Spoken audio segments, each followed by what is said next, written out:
Hello, I'm Joseph Giunta, the music director and conductor of the Des Moines Symphony and Academy, and I'm very excited today to talk to you about our upcoming concerts on October 12th and 13th. We're going to call these programs Symphony and Sculpture because the program includes the world premiere of a commissioned work by living American composer Steve HEITZEG. Our program opens with a magnificent tone poem by Mussorgsky, Night on Bald Mountain. And that piece depicts the witch's Sabbath on St. John's Eve. Now, Mussorgsky had a reputation for being quite the innovator and was kind of known as the wild man of music. This piece, in my opinion, aligns beautifully with that personality and reputation. The score is absolutely brilliant. It's got these bone-chilling effects and elements, sinister bass drum rolls, cymbal crashes, and these unusual and innovative scales in the strings that go up and down quickly with big crescendos and decrescendos. It ends with these bells tolling, signifying that it's the dawn of a new day. Sitting on 4.5 acres in downtown Des Moines is one of the greatest sculpture parks of any American city. It's home to 31 works by some of the world's most distinguished and celebrated artists, and was the gift of John and Mary Papajohn. Minnesota composer Steve HEITZEG was commissioned to write Symphony and Sculpture 1 and 2 in 2012 and 2014.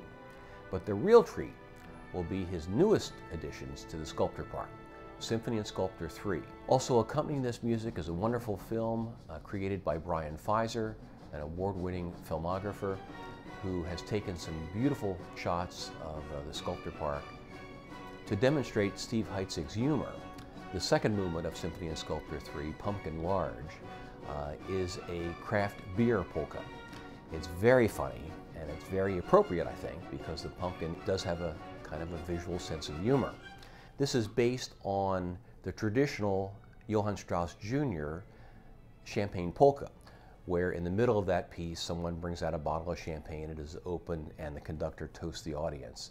And this is a similar fashion. Court Avenue Brewing Company has brewed a craft beer that will then be brought out on stage in the middle of a vamp where I will toast the Papajohns and the 10th anniversary of the Papajohn Sculpture Park. And in the last movement, the Love Movement, Steve has written kind of a 1970s rock and roll piece. It has electric guitar, piano, Magnus organ, and also scored for youth choir. The Heartland Youth Choir, directed by Sandy Miller, will be joining us, and we're very excited about having these young people sing some oohs and ahs along with this piece.